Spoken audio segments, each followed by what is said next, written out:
What's good, DWA fam? This is Jared. Make sure you follow us on Instagram at Done With Adulting Pod.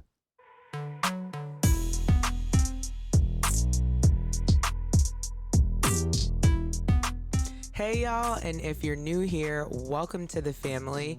My name is Asia. My name is Jared, and thank you for listening to Done with Adulting Podcast. We are really glad you're here because we're talking all things we have to do as adults that no one warned us about during the many years we were in school. Yes, we also discuss pop culture, current events, and give our perspective on hot topic issues in our society. And even though we're best friends, we don't always agree. Basically, we're millennials. We get it. Adulting is hard. Welcome to your safe space. We hope you enjoy.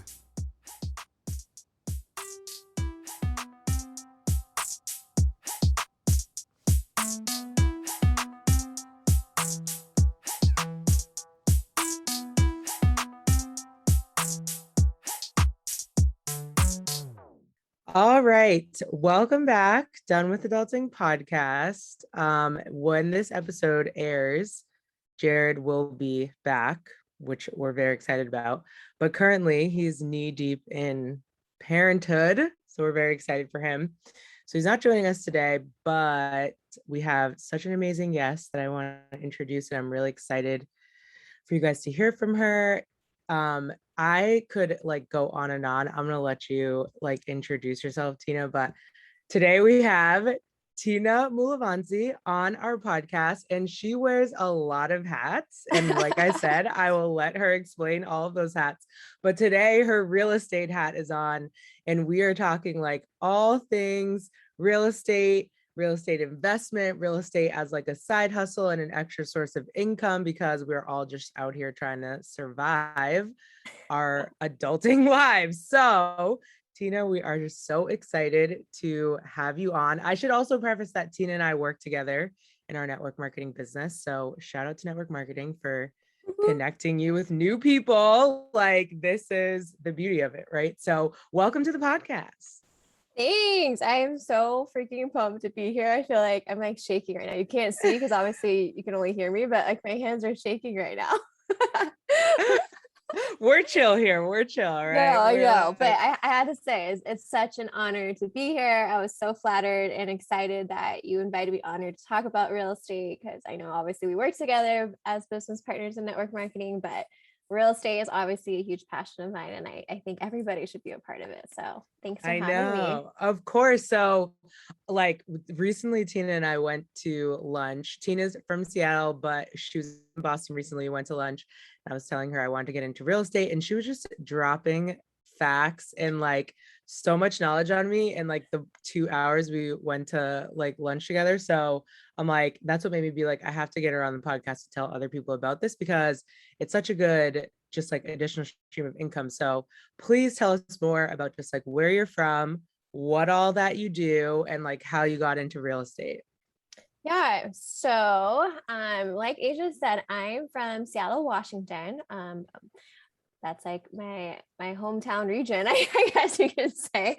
I've been all over. I'm 31 years old. Wow, that's weird to say out loud.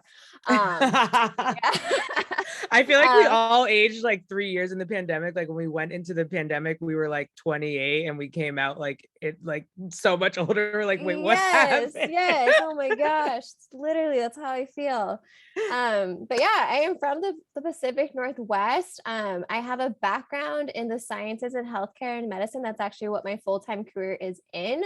But not too long after I started my career, I really started having a huge passion for entrepreneurship and really taking control of my financial situation. And it didn't take me too long to really realize that when you work for corporate America, you are very much not in control of your financial situation. And honestly, that is what really sparked my interest in real estate. And I have a big, huge thank you to shout out to my dad about it, because he honestly was also the biggest spark behind it. But yeah, I got started, I think, in my real estate journey, I would say probably 4 years ago, when I picked up a book that one of my best friends, who was also new to real estate at the time, called Rich Dad, Poor Dad. If you are in real estate or you're at all versed in the real estate world, it's a book that every person knows. And I think it's a huge book that a lot of people who knew nothing about real estate really got inspired by if you picked it up and read it. And it was after reading that book where I was like, whoa, like knowledge bomb right here. I need to like take a hard look at what I'm doing with my life and really look into what opportunities lie in real estate. And honestly, it was after reading that book and just realizing what opportunities like lied in real estate in terms of financial freedom and being able to do a lot with it and what it could do for my life. It's kind of where it took off. And after I read that book, I honestly probably spent like 6 to 12 months just literally listening to every podcast. I picked up every book that every real estate guru, mentor, people that I looked up to that were already doing what I wanted to do in real estate had suggested, and spent like the first year just learning everything. And I think that's like something that a lot of people, I think, get intimidated by, because I think real estate is so overwhelming. I think there's just so much you can do with it. And people, I think, oftentimes tell me, I don't even know where to begin. And I 100% literally can relate. It's so hard because that's exactly how I felt. But I think the most important part, and I think we can attest to this in any aspect of life, you just have to start and make the decision and be okay with learning and just taking it one thing at a time. But yeah, after I went through my first like year of really learning, then I really kind of decided for myself what I wanted to do with real estate. And I decided to be a real estate investor. That is a path that you can take in real estate as a newbie. Right. And kind of just went with it. I'll kind of pause there for now. I know you probably have like more detailed questions you kind of want to dive me into, but thousands of questions. Yes. So that was like a huge reason why I wanted to ask you to come on, as opposed to like somebody who is like a licensed realtor or like a mortgage lender or like in another area of real estate, because you were just a regular person, like trying to figure out like how you can diversify your assets. So I just think it's really cool that you've come as far as you've come and like educated yourself, like basically self-education and self-empowerment to like take this path. So that was, I just wanted to say, a huge reason why I wanted to ask you specifically, because it's not like you know, a lot of people, when they think of real estate, the first thing you think of is like going to school to be a realtor, like getting your real estate license. And it's like, that's not the only path. So I love that you started there and said that.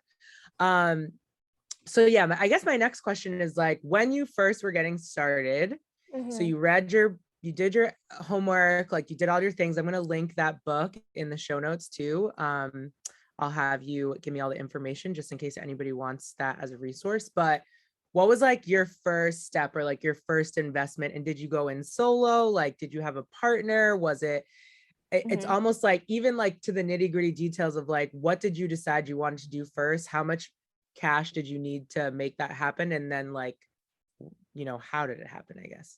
Yeah, no, definitely. So a million questions there. So I'll try to. I know. Sorry. No, like, that's not one question. No, it's fine. I'll do my best to break it down. So yeah, like I mentioned, I very much was like, whoa, there's so much I can do with real estate. Like, why do I want to do it? First of all, where do I want to go with this? Right. And for me, it was very clear from the beginning that I loved the investment route, because it didn't require me to like go back to school or have to do some sort of certification to get my license. I wasn't looking for another job to exchange my time to make money. I was really looking for an opportunity where I could essentially buy back more time, right? And invest my immediate time, I guess, into an asset that would make me money in the long run. And as someone, as you know, Aisha, who's really passionate about financial literacy, I wanted to find something that I could really turn into a like sustainable passive stream of income. And so for me, I was like, you know what? I don't want to be a broker. I don't want to be a licensed agent. I don't want to be like listing houses. Like that takes time. I don't need to be another salesperson. I already have like another stream of income where I'm kind of doing that. Right. So I realized that, okay, I want to be an investor. So in short, for people who like are new to like real estate, as an investor, you're essentially somebody who is investing your money into properties in lay terms, okay, and putting tenants into it and having them pay down your mortgage and you collecting the cash flow from it, okay. It made so much sense to me because I was like, wow, like, okay, like, I could, take the money that I make now and just, buy whatever, right? Right. Or I can take that money and put it into real estate, and not only make cash flow back from it if I put tenants into it and they can rent it out. But then also, if you own real estate, you can definitely count on the appreciation equity that you are also gaining from owning that property, right? Right. And so for me, I was like, okay, like that's what I want to do, because I know that, if I, a lot of the people that I studied, I guess, if you want to say, or stalked, or however you want to call it, they all said, like the real game with real estate, if you're trying to chase financial freedom, where you have literally solid passive money coming through the door every single month, it's through owning rental properties. Okay. So I was like, oh, okay, well, look, how do I do that? Right. And I was like, well, I don't have any money to buy like properties. Like, where do I even begin? And so for me, the first step was, one, understanding what I wanted to do. Once I decided that, then I kind of broke it down. Okay, if I want to own properties, what is the first step, first and foremost, that I really need to like take care of before I'm even in a position to start investing or buying properties, right? And I think a lot of people think like you have to have a crap ton of money, when it's really not the case. For me, the first step that I took care of was making sure that, any consumer debt or like bad debt that I had, you want to get that taken care of. If you have any credit card debt, if you just have things that you own money on, you want to take care of that. Okay. And then on top of that, you want to make sure that your credit score is straight. Okay. Because when it comes time to investing or purchasing your products, that's the first thing they check for. Oh my gosh. They do. So annoying. You know what? I'll like interrupt you for a second, because we're on the market just like to buy a house for us to live in. And first of all, one thing I didn't know about credit that I learned recently is that what we see, like when I check my FICO score, is like totally different than what like a lender would see. It's like a different credit report. Yeah. So I was like going into it thinking I had this like great credit. And then my lender was like, actually, this is your credit. And I was like, excuse me. And I don't even care. Like, I'm super transparent, so I'll even use numbers. But like, I literally went into it thinking I had like over 720. And my husband's credit is like way even better, like in the eights. But he was like, oh no, it actually showed up as 665. And I was like, what? And it was all because of some like error that my bank that my car loan is at, they had 3 months of late payments consecutively on my credit report, which was literally not true. Yeah. Not true. I'm on automatic payment. So I had to call them, figure that out. It took forever. And then I paid down this credit card that had like $2,000 on it. And my score went from literally 660 to 740, like just from those two things.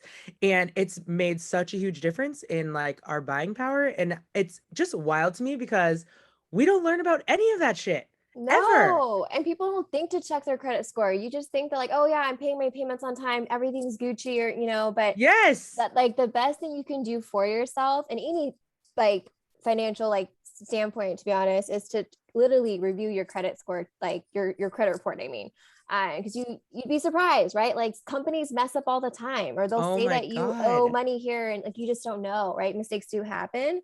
So definitely take that seriously, because honestly, your credit score can really make or break a loan that you might be taking out on, right? So yeah. I totally interrupted you, but no, so you were saying we're getting our credit right. We're paying down all of our bad debt. And then sort of like, how did you decide what your first property was gonna be? I think also when you talk about rental properties, the first thing that comes to mind for me is like managing it and just like the responsibility that comes with that. And so that seems like very daunting. So what was your process with that decision too? Like sort of what were the next steps after that? Yeah. So I mentioned my dad earlier. I'm in a unique situation because early on in my 20s, and actually even when I was in college, my dad had a couple rental properties.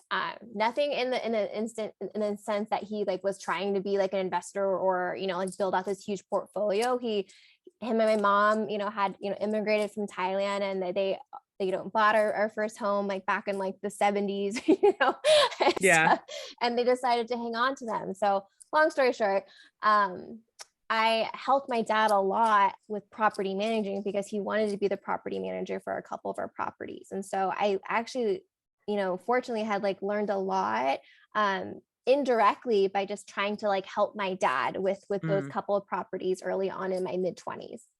And that's actually, honestly, I feel like my first exposure to property management.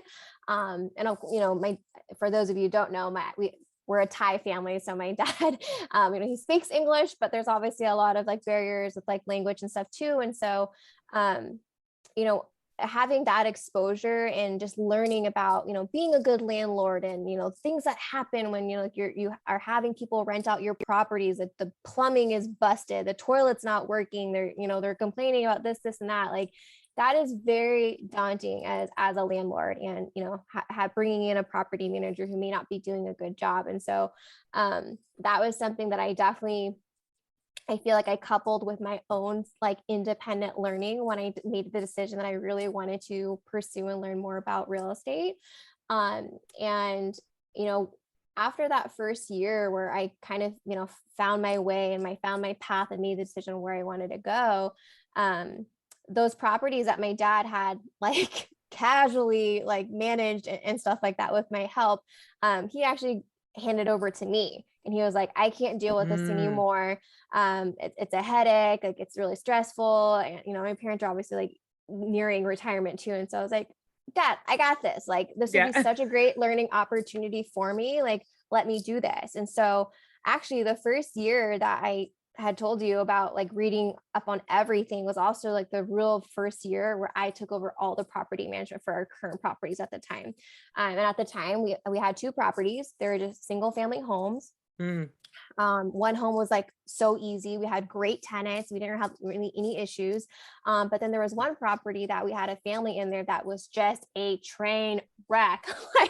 like every other month, I just felt like something was going on. There was like something broken. But that's honestly where I learned the most, I feel like, with what can go wrong when you are having tenants in a rental property. And you know, as a young real estate investor, you know, it was a huge foreshadow of, you know, my future, right? If that was the route that I was really trying to pursue, that like, man, like if I want a huge collection of rental properties, being a good property manager and making sure that you put good tenants into your rental properties is a huge thing.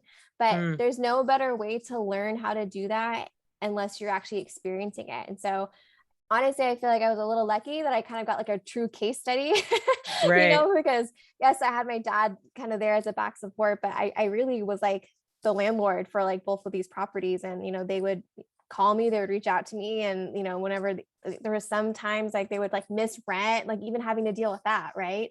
Oh God. Yes. Those are the headaches that you just don't think about. But we can talk about this further later, but that's also something that I think people, if you're a new real estate investor, you have to think about too.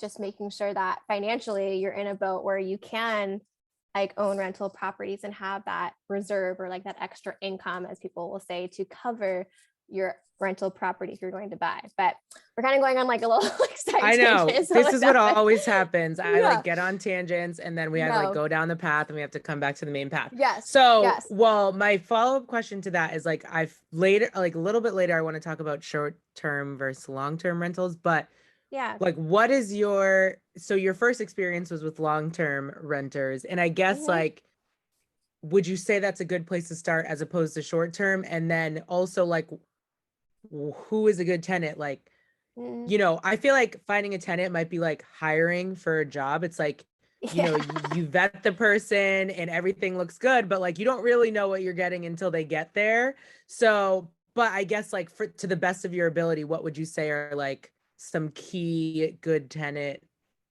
traits or factors or like things you would be looking for in a long-term tenant? Yeah.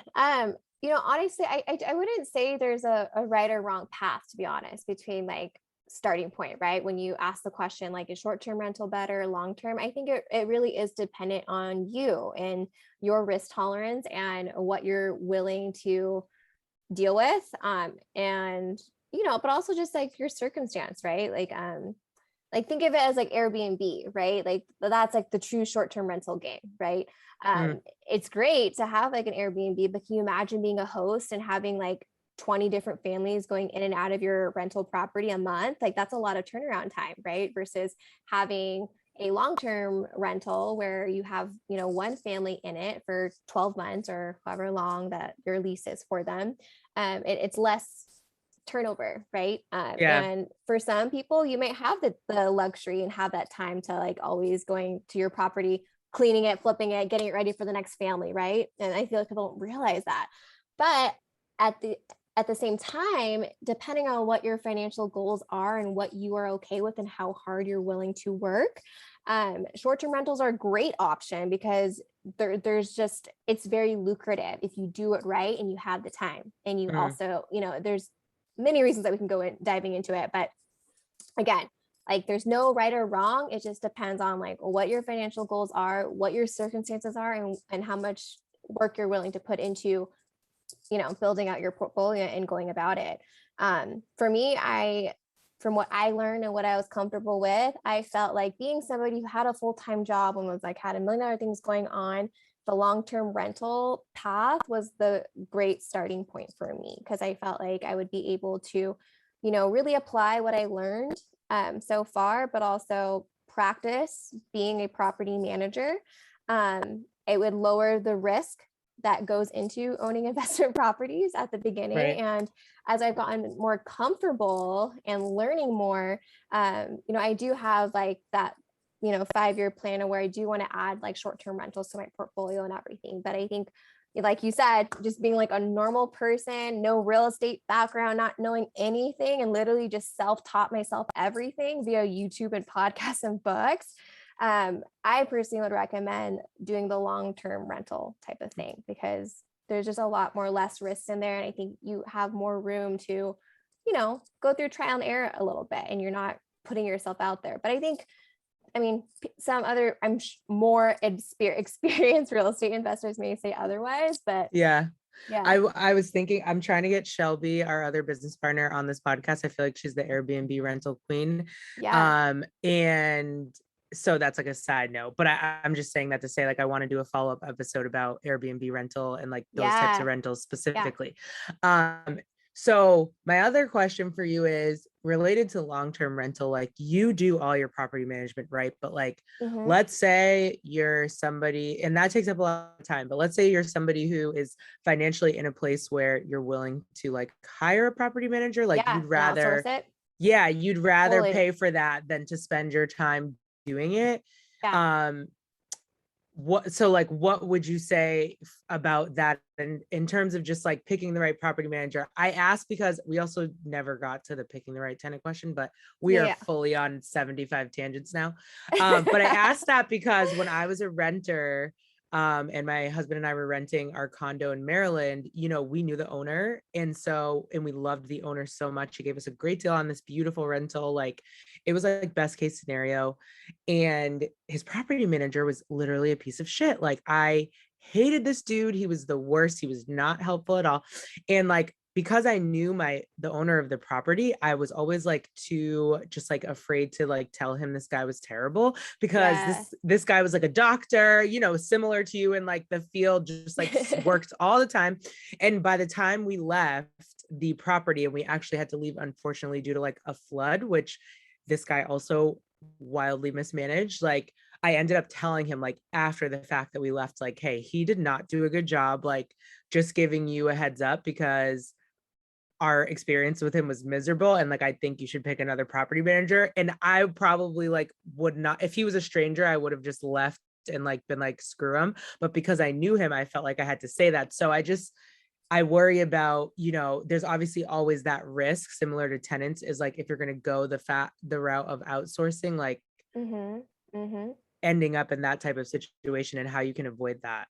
Yeah, no, that's a really great question. I think outsourcing is a really great method to go about if you are a passive real estate investor. I think the more hands-on you are with your portfolio and your properties and your tenants, the more control you have over, the success of your real estate business and the failure of it, right? And I feel like every industry is all about customer service, right? So like Right. that's what I bring down real estate to too. As a landlord, as a property owner, like it's all about customer service, especially if you're dealing with the tenants. But with that being said, there are a lot of great property managers out there, but you have to do your due diligence in doing your research and finding out, what company you're hiring and their credibility with other investors or other customers. One thing I do have to say that I also love about real estate is that the community and network within real estate is incredible.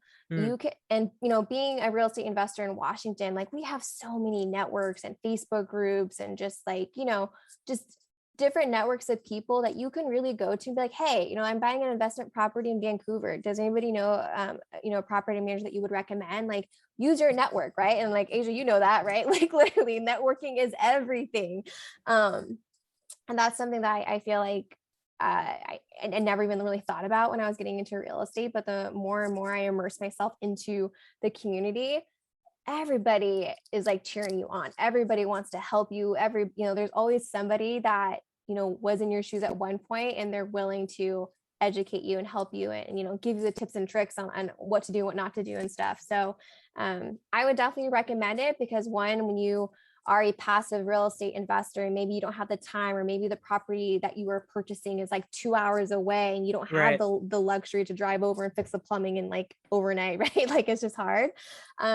Outsourcing to a property manager is great, but the downside of it is that you're obviously taking more money out of your pocket to pay that person, right?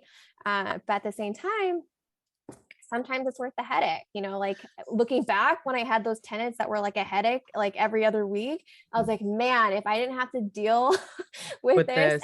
And had someone else deal with it, it'd make my life so much easier, right? So again, just comes down to the individual and what you're willing to put up with and your circumstances, to be honest. On average, or like if you had to ballpark and you hired a property manager, what would that, like, just to keep even round numbers, like let's say your tenants are paying you $5,000 a month, like how much of that would you say would go to like a property manager? On average, I would say, depending on the state, every city and every state is different. So okay. If you're listening to this, like please read up on the state or city that you are investing into real estate, because every city and state is different. But for us out here on the West Coast and in Washington, it's about 7%. Like 6 to 7% is pretty standard. Good to know. Really quick before I go to more questions and sidebars, a couple qualities that you would look for in like a good tenant when you're looking for a long-term tenant. Yeah, definitely.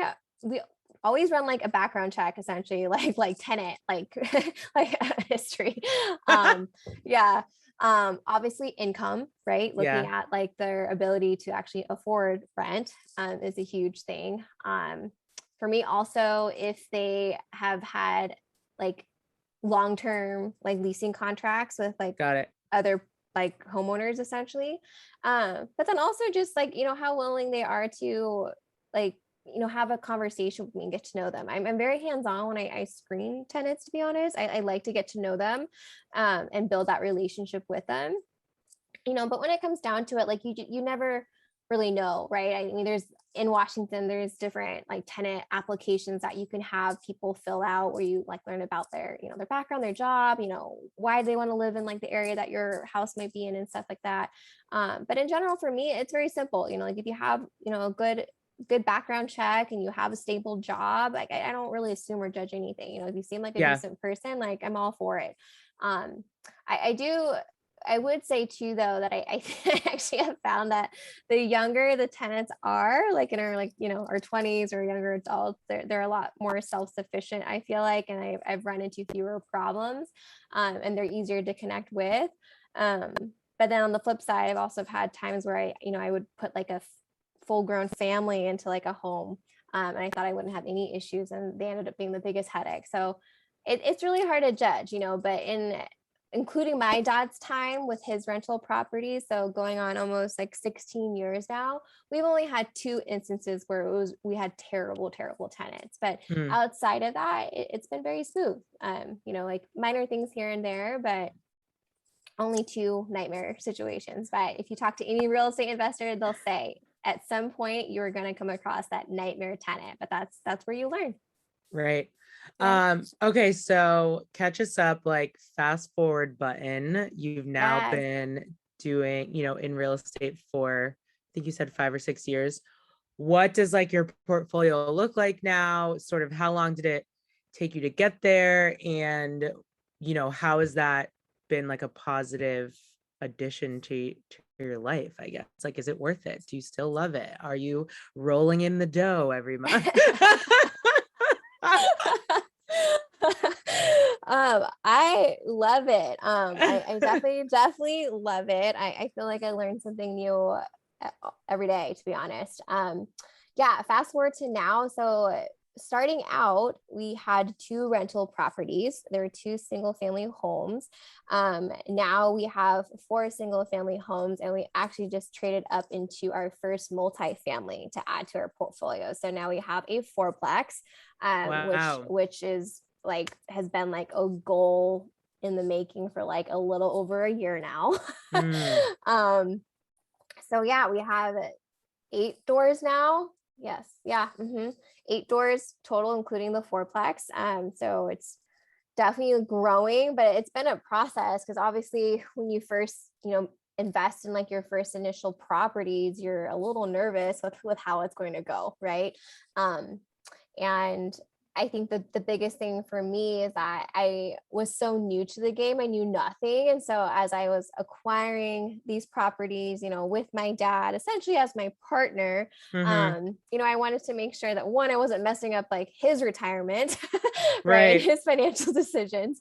But I also wanted to make sure that I took my time with it, and I didn't want to rush the process. I think I meet a lot of real estate rookies and investors that really try to like dive into it and try to like acquire as many properties as they can, and they don't think through everything. So I would highly recommend people to not do that.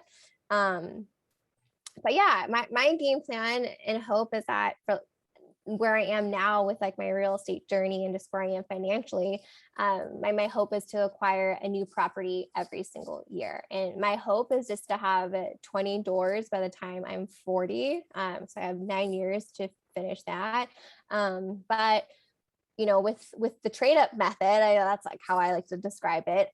It's really easy to scale in that sense. And that's something that I've learned. Can you explain that? What you mean by that, the trade up method? Yeah. So say that you are starting out your real estate journey now. So for you, Rachel, for example, you just put an offer on a house, right? Lost it. Took an L. Took in my first L on the housing market. Happens. I've had so many L's in my real estate journey too. We can talk about that. But yeah, no, essentially the trade up method, to put it in simpler terms, you can, start out with a single family home, and then a couple years down the line, if you decide to take that equity and that value that you have in that property to trade into a different property, aka a bigger property, you can do that as many times as you want, as well, as long as the equity and the value is there. So for us, for example, we had a single family home that was completely paid off. Okay. And we had hung on to it for so long that we had bought it for a little over 250K. But the value of it this year, before we did the trade up, was over 600,000. Holy wow. Yes. And that was like the nature of literally investing your money into something that is just going to make money for you without having to do anything. So I literally hung on to this property for our family for like, I don't know, like 14 years or something like that, after it was all paid off, and taking that equity and just rolling it into the 4-plex. And because we had all this equity, we were able to buy the 4-plex outright in full cash. Okay. And now the plan and the game plan is to, hold on to the 4-plex for probably, 3 to 5 years, see where the market is. Naturally, real estate continues to appreciate over time. And if the market is right, I plan on taking the fourplex and trading up probably to an 8-unit complex, or maybe even bigger, just depending on like where it's at. where it's at. But notice that with that, what I love about that method is that you don't need to pour more money into that property, nor do you have to spend more time like saving. Like, you essentially can just take the money that you had already invested and had in your property and just continue to move it. It's almost like playing the stock, where you're just like constantly moving your money with stocks, right? But this is my opinion, of course, the stock market is so volatile. And so that's why I don't like to invest money into the stock market, because it's like throwing your money to a casino. That's how I feel like it. But at least with real estate, you have more control. That's a good analogy. Yeah. I suck equally at the stock market as I do at the casino. Right. And I mean, a lot of people like win with the stock market, but I just think that you're putting your money into someone else's control. And I think that's why when it comes to building assets and, investing in your money, I feel safer investing my money into real estate, because I just know that you can't necessarily lose with real estate as long as you hold on to it, and as long as you have the financial backing to cover a mortgage if you have a mortgage on your property. Yeah.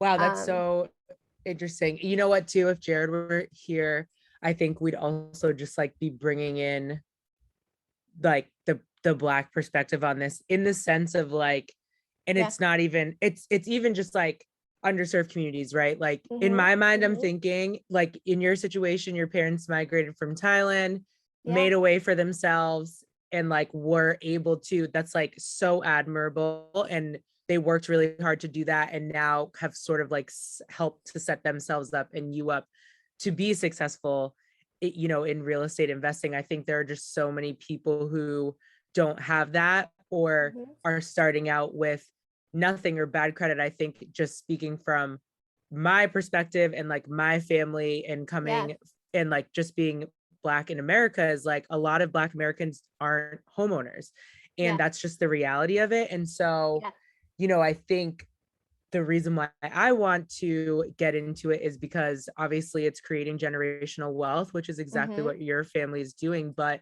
if you can, I just say all this to say, if this is your situation and maybe you didn't come from a family or a situation where you were able to sort of get that experience, or get a little bit of a leg up, or start with a property or anything like that, it's even so much more just like, number one, motivating, but also challenging, right? Because we're starting from scratch. And I mean, like, even in my situation, like, to be fully transparent, like, my mom is a homeowner. She was like one of the first homeowners in our family. Like, her parents did not own a home. So, but like, to this day, just due to like her being a single mom and like all this stuff, like, our house isn't necessarily paid off yet. So there are just things that like are so different, I feel like, depending on where you come from and how you're set up to be successful in this country. However, I think that real estate is a huge way to like change that narrative and like shift that generational wealth for your family, if you can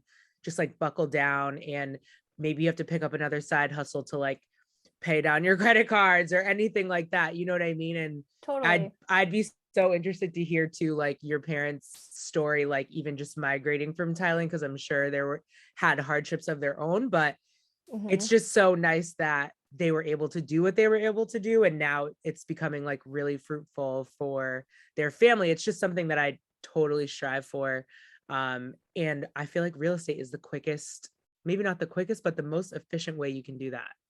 Yeah, no, I would 100% agree. And thanks so much for asking that, because that's something I think, honestly, coming into this interview, I really wanted to share. And so if you've been listening to this, like, this is the most important part. So if like I didn't like engage in you before, this is where this is the time. Okay. Okay. So we all know, I mean, as millennials, like, to buy a house, or like people are like, save up your money, have a good credit score, and then like put down all your life money that you saved into that 20% down payment. Right? Yes. Okay. And then all of a sudden you're locked into a 30-year mortgage, and then like, that's it. Right. Like, that's literally the norm. Okay. So what I want to share is that if you are hoping to not do that, and you want to build a large portfolio, okay, look into wholesaling. Okay. This is a really great method to make a allotted income and stack capital, aka cash, to have that liquid cash that you need to invest in properties. Okay. If you've never heard this term before, I'll try to break it down as simply as possible. Okay. Essentially, wholesaling is a way where, as anybody, even if you are 18, and I'm saying this because I'm part of a real estate group here in Seattle where there's literally 19-year-old college dudes that are wholesaling left and right, and they're stacking cash. Okay.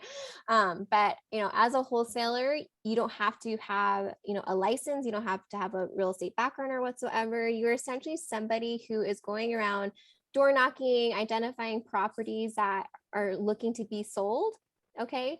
And they fit a certain criteria. Every state, every city is different, but investors, so people who have the money to purchase these properties, are looking for, right? And, it might be like a home that is like run down, or maybe it's a property that is like literally like in the boondocks or something, or, whatever. Okay. But it's a type of property that, the homeowner is either like ready to let go of. They don't want to deal with like listing it. They don't have, whatever, I don't know. They're just not in a situation where they want to get involved in the whole process of selling their home. And as a wholesaler, if you're able to identify these properties, you can assign them, or essentially give them to investors. Be like, hey, I found this property, this sweet old lady. And actually, this is actually a prime example of my own personal experience as a wholesaler.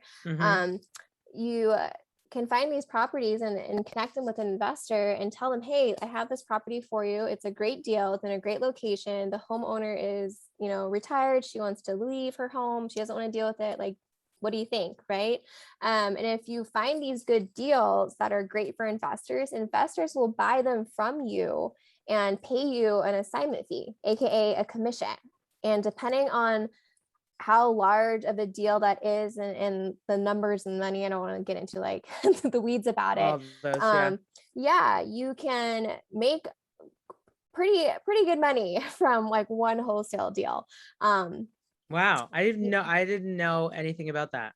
Yeah. I know. And this is something I didn't know about either, actually. And so, for me, when I started my real estate journey, I was like, man, like I need to put away every like penny possible for my W-2 so I can have the slightest bit of money to invest and buy a property. Right.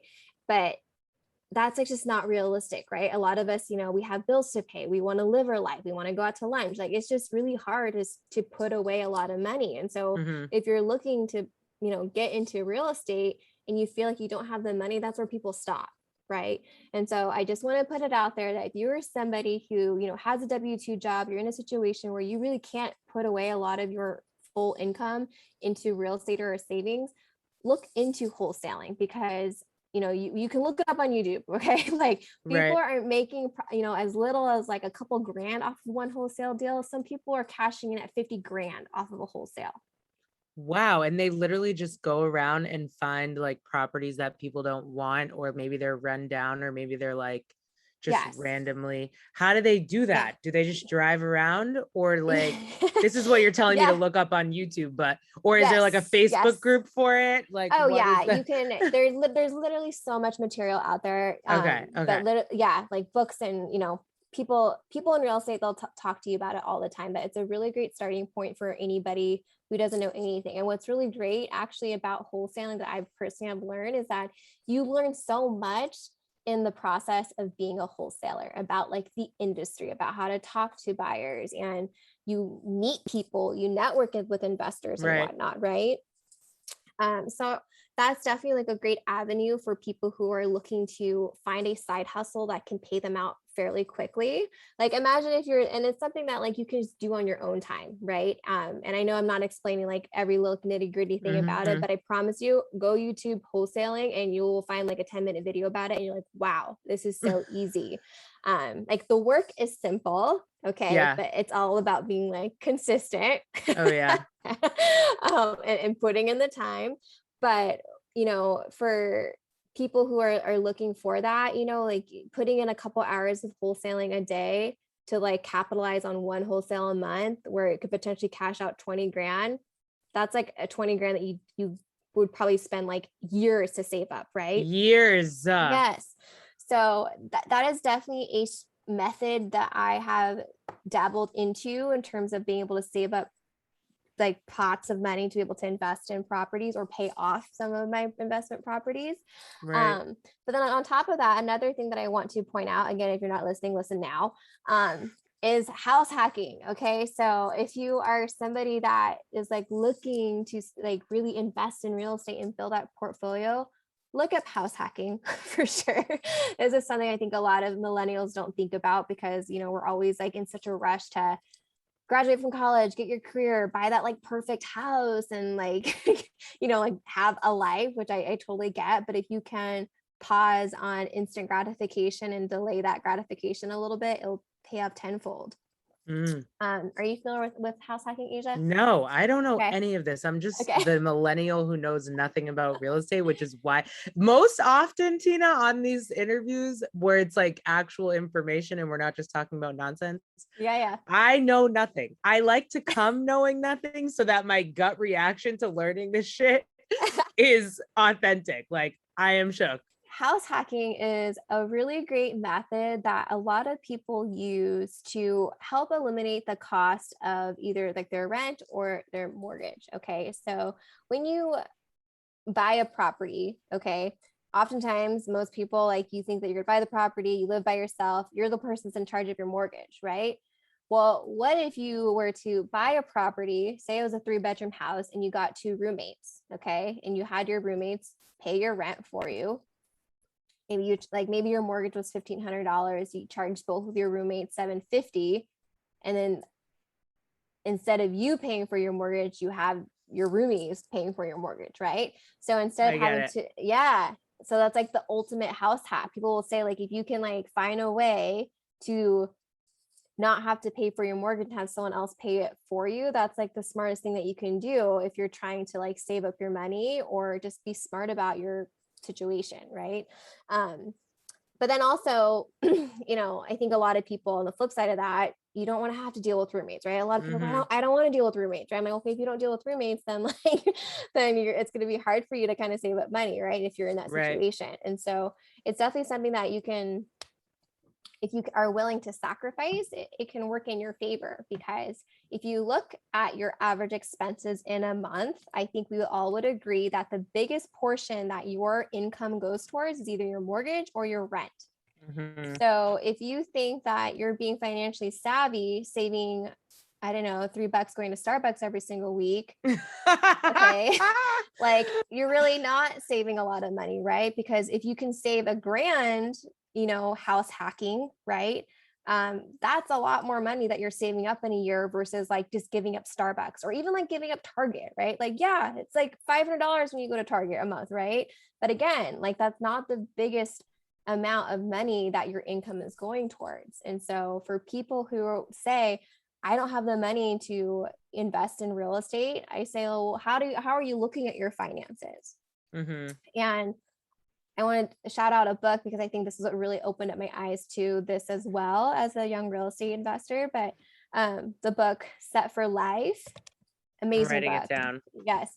Set for Life really, really opened up my perspective and understanding of how I needed to look at real estate, how I needed to look at my finances, and, you know, the decisions and choices I needed to make in order to put myself in the situation where I could be investing in real estate with no savings. And let me add, you guys, I went to grad school. I have like literally 4 degrees, like it's like so much student debt, you know, when I was starting on this journey and stuff. So I feel you if you're saying that, like, I don't have the money, I have so much debt, like there's no way I can get into real estate.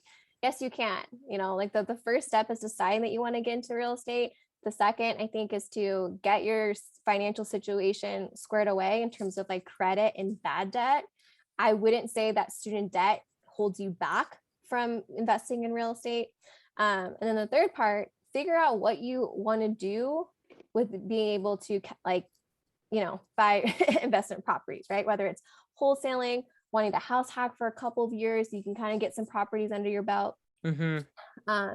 Or on top of that, you know, I'm sure if you are listening to this podcast right now, or you ever have like explored real estate at all, you see like those like little memes or like reels or whatever, people saying you can invest in real estate with 0 down, right? You probably see that all the time. Well, that's because people are able to get creative with financing, right? And what I mean by that is that, you may not have the money to buy the property, but why don't you find an investor that does have the money and go in on it, right? You hear about partnerships all the time. That was something you asked me earlier today, Asia. Yes. And people do that, because, hey, you know what? Why don't you fund this deal, but I'm going to find it and I'll do the hard work. When there's a will, there's a way, right? Right. And so I think also don't think of investing and building into a real estate with just like buying properties and being the person that has to acquire all that. A lot of the work that some people will probably share in their journey is that actually just doing the nitty-gritty hard work first and learning a lot as someone else is funding it. And you may not get the whole cut right away, but it's a really great way to kind of get yourself started, Yeah. That's also a great way. I actually have a friend who he's only a partner with other real estate like investors. Like he puts his small chunk of money into like the property, but he's not like the main like person, right? Right. And that's a great way too to get into real estate. Like you may not have 50 grand to put towards your own property, but if you have 5K even and you're putting it towards a property, you can still get your cut from it, right?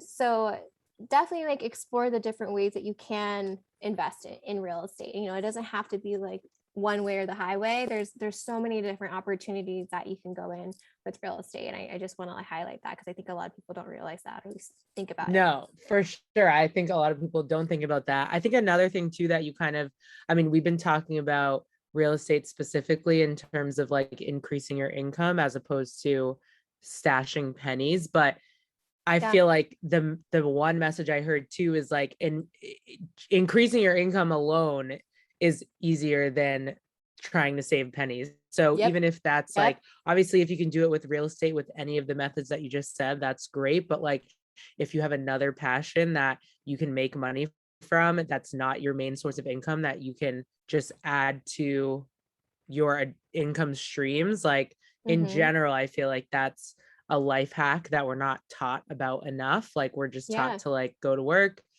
and come home, as opposed to like, let me do this side hustle or let me do this. And it's not, I think one thing you always say on your social media page that I love is like, it's a short-term sacrifice for like a long-term return. Like if you have to work side hustles or whatever, or like manage properties or wholesale or like do nitty gritty shit for like 3 to 5 years to set yourself up for long-term success, then it's totally worth it. And it's just a matter of like mindset at that point, I feel like. 100%. 100%. So that's another thing. I think like, and I was going to ask like as our last question, which you kind of already gave us like the synopsis of like the first like 3 or 4 things you should do to get started. But like, if you had to like give one more piece of advice to somebody who wants to start this journey and like you could just leave them with one message, what would it be? I would probably say, I'm going to like say probably a million things with this. I know, it's okay. I would probably say that one, don't count yourself out. If you're listening to this, anybody can get into real estate, even if you have bad credit. Okay. Like anybody can get into real estate. You don't have to have a certain like background. You don't have to have like a certain income. Like there's so many different ways that you can start your real estate journey. So don't count yourself out. And I would also say that I think understanding the importance of where you're investing your time and money and how that can pay you out in the long run is like the best thing that you can do to be financially free. Okay. I think a lot of people would say that they invest in real estate for the opportunity to have freedom, options, and choices in their life. And yes, real estate can be really daunting, but it truly is, this is coming from somebody who like studies financial literacy like crazy. It really is such a powerful method to buy back your time. I am very passionate about living my life more than working. Okay. And, let's be real here, like we are all human. We all have expenses to pay. And at the end of the day, yes, we all probably are passionate about different career paths and different things. But at the end of the day, as humans, we need to have money to survive, right? But if you're able to find and generate income from something that doesn't require you to exchange your time for it and your efforts, okay, aka real estate, ding ding, okay, why not do it? And it doesn't have to, you don't have to have a lavish portfolio or whatever, okay? I just want you to like paint the picture for yourself, like if right now you decided to dive into real estate and you started acquiring properties one way or the other, and fast forward 20 years from now, and you have 5 properties paid off, and each property is renting out $2,000 a month, and you have 20 grand coming in at the age of 50, like, wouldn't it be worth it? Right? Yes. Yeah.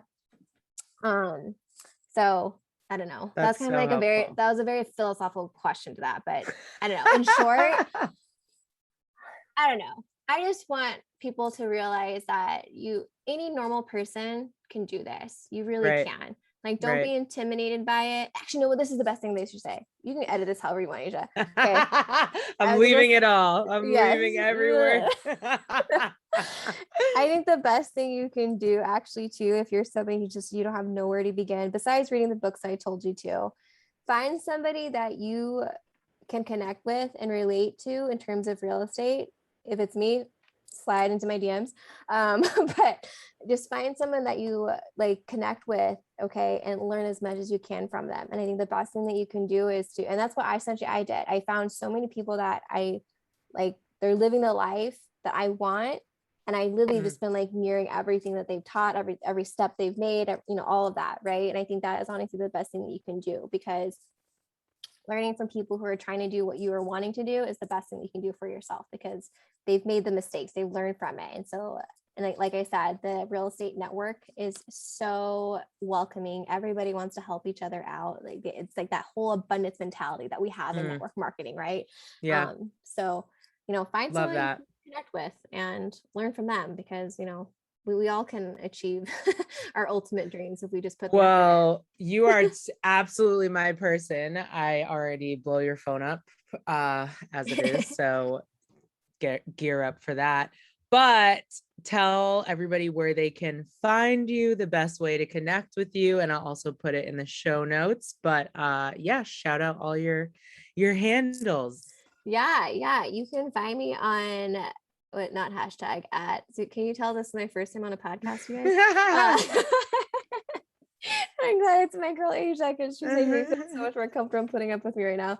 No, but you can find me on Instagram. I don't have a Twitter or anything like that, but you can find me on Instagram at __ Tina Mae, TINAMAE __. And cool. Yeah, happy to connect with you. Well, thank you so much for coming on the podcast. I learned so much, so I know other people also probably learned so much. And we miss you, Jared, but I'm sure you're listening back to this, taking notes, because honestly, how can you not? Like, this was so good, so much filled with information, so much filled. See, do I own a podcast? No, I don't. But seriously, thank you. This has been so much fun. You're welcome back anytime. Thank you for having me. I hope that was helpful. I know I was kind of all over the place, but again, like I said, like, you don't have to be perfect. I'm still learning as we're speaking right now. And so, yeah, I hope I'm a good example that you don't have to be the smartest person in the world to dive into real estate. I love that so much. So you guys, if you like this episode, go ahead and leave a review on wherever you're listening to this. You can also follow us at Done with Adulting Pod on Instagram and on Twitter at Done WTH Adulting. I'm struggling right now because that's usually Jared's part. But again, thank you, Tina. This has been awesome. And we will talk to you guys next week.